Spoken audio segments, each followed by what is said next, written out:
Hi guys, Jeff here. As I promised in my initial video, the reveal, I told you that I'd tell you more. This is how I got here. Back in December, my daughter had her master's graduation. She's now an occupational therapist working on her doctorate. And anyway, it was her graduation day. I went up north to pick up my parents, and while there, I was going to iron a shirt. Picked up the ironing board, took 2 steps, and there was a giant pop in my back. So I made it through the night. I wasn't going to miss my daughter's graduation. Besides, I was the guy hosting dinner for everybody and paying, so I had to be there. Toughed it out. Man, it hurt. A lot of shots and some good numbing alcohol later. I made it through the night the next day. And, just accepted I have back problems after being in the Marine Corps and, all kinds of stuff. And toughed it out till the beginning of January where it was really starting to hurt. And so were my guts. And so I went back to a doctor and said, look, my back is killing me. My guts are killing me. He said, well, pick one. So I'm like, all right, my back. Sent me over for x-rays. 2 hours later, I found out I had a fractured T11. And got a referral to a specialist. Was going to take me almost a month to get into the specialist. So here we go. And the next week, my guts were still bothering me even worse. So I went back to see my doctor, and she referred me for a CAT scan. Hospital told me they couldn't get me in for 5 days. I'm thinking, that ain't right. You're in distress, but you got to wait 5 days. So 2 days later, it was really bad. I called her back. She called around, got me in a private clinic. CT scan happened at 4:30 on Friday. Noon on Saturday-ish, I got a call from her, hey, get over to the emergency room.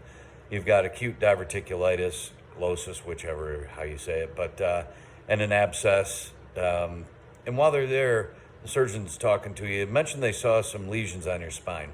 Okay. So I get over there, mention it. They admitted they're treating me with antibiotics. Didn't have the scans, just a report, so they had to wait till Monday. Monday rolls along, and lo and behold, yeah, I have an abscess.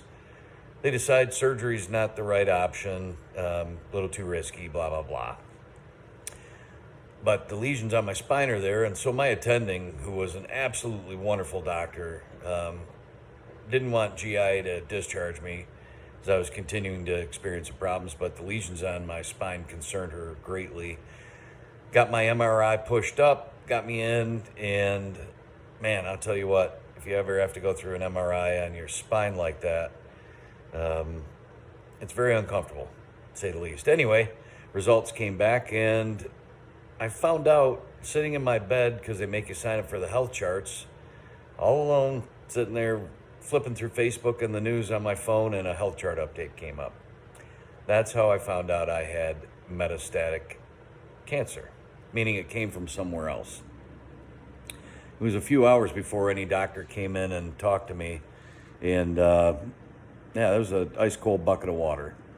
So I hope if you go through this journey that you find out in a little bit more appropriate manner.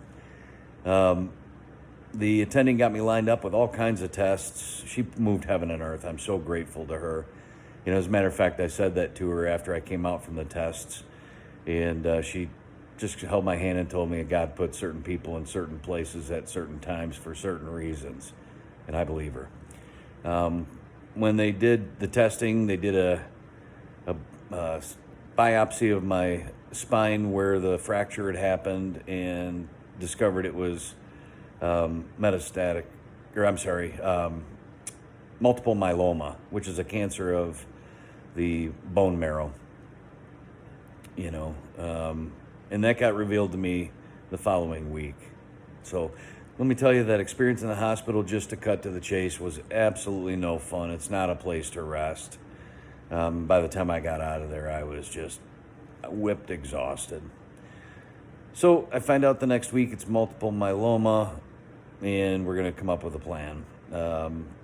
Talked with my oncologist, and who happens to be the oncologist for a friend of mine, who just happened to, all this lined up. You talk about a God thing, it lined up that this guy came into my life, the oncologist, through a friend at the right time.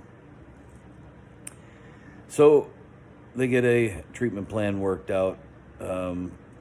It's going to include, or does include, radiation treatments on my spine to shrink the tumors to hopefully get me out of pain, because man, does it hurt. I guess the big lesson here, yeah, I digress, sorry about that, and chemotherapy. But the big lesson to me was I'm a guy who doesn't go to the doctor. Life happens. I was an athlete. I'm a Marine. I beat my body to shit, so it doesn't surprise me that I have aches and pains, and back problems are, just part of the whole thing. But if you have something and you feel something out of the ordinary, don't wait. I'm lucky. It was actually the diverticulitis caused by eating cookies that a friend of mine from work's wife made that were full of nuts, and I didn't know it. Boy, did she feel bad, but truth is, I'd love her to know that she probably saved my life. Had that happened, I would have continued on. The x-rays didn't reveal, anything like that.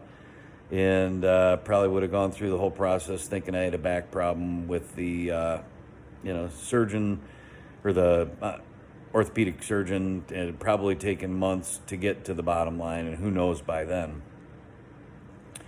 But anyway, so yeah, multiple myeloma. What a kick in the gut. I don't know how anyone else would feel, but yeah, I cried for about 2 minutes when I found out, and then I dealt with it.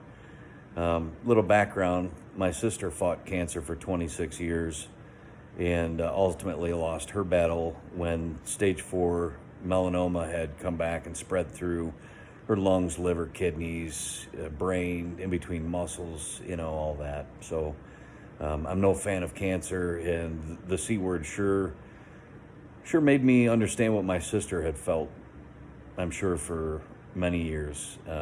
The uncertainty, the fear, the loneliness, the anxiety, and maybe your journey would be different, but even though I'm surrounded by lots of loving people, there are moments where I just feel completely alone, and the anxiety is a bit too much. So don't be afraid to ask for help if you need it.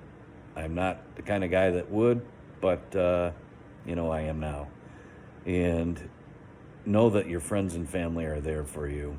If you don't have them, you can always comment on one of my things and I'll pick you up. I'll walk alongside you. Because believe me, it is a scary moment when somebody tells you you've got that awful C word, cancer. The lack of knowing was probably the biggest thing for me. Knowing what it was going to do to me, what my future had, what the treatments were. Was I going to live? Was I going to die? Is this going to suck? Which none of it's been a joy, I can tell you that. I started radiation yesterday. I'll pick that up in a separate video, which will be followed by chemo. But, everywhere I go, I felt like I was getting kicked to the front of the line in some kind of, first-class treatment. And what I found out was, yes, I am skipping the line. The big thing is they realize that it's on my spine, and should it grow into my spinal cord, I could be in very deep trouble. So they're being very aggressive, which I have to say how much I appreciate my doctor, my oncologist, and the team, radiation oncologist. Everyone's been fantastic over at Beaumont Troy. I guess it's called Corwell now, but to me it's always Beaumont. Same hospital I birthed my daughter in, and been there many times for injuries, in the ER and stuff like that. But this journey is one that's very personal, I'm sure, for each individual. You get to see with the fractured spine, I have the joy of wearing this bad boy all the time. I don't have to sleep with it. Yours could be totally different if it's not anything to do with your spine. But I'm trying to keep a good sense of humor, and maybe you've noticed in the background, one of my heroes there, the big BM, Bill Murray. I love the guy. I love his life story. His humor is fantastic. And, it's stuff like, I've just heard a story one time about him being in New York City, walking into an apartment party, walking straight in the kitchen, doing the girls' dishes, and then, basically walking out. I mean, dude, how cool. Nobody realized who he was. I mean, too funny. Anyway, so I try to keep a sense of humor about it. And I think that's probably the best thing I can do. Thanks for watching, and tune in again, and I'll explain some of the other things. God bless you all. Thank you to all my friends and family. You've been wonderful. Thank you to all the doctors and nurses that have helped me along the way. But I'll have upcoming videos about the radiation treatment that I'm undergoing, what I've been told about the coming chemo, and this morning's bone marrow biopsy. That was no treat, but not so terrible either. Anyway, love you all. Thanks, and, wish me luck while I kick cancer's ass.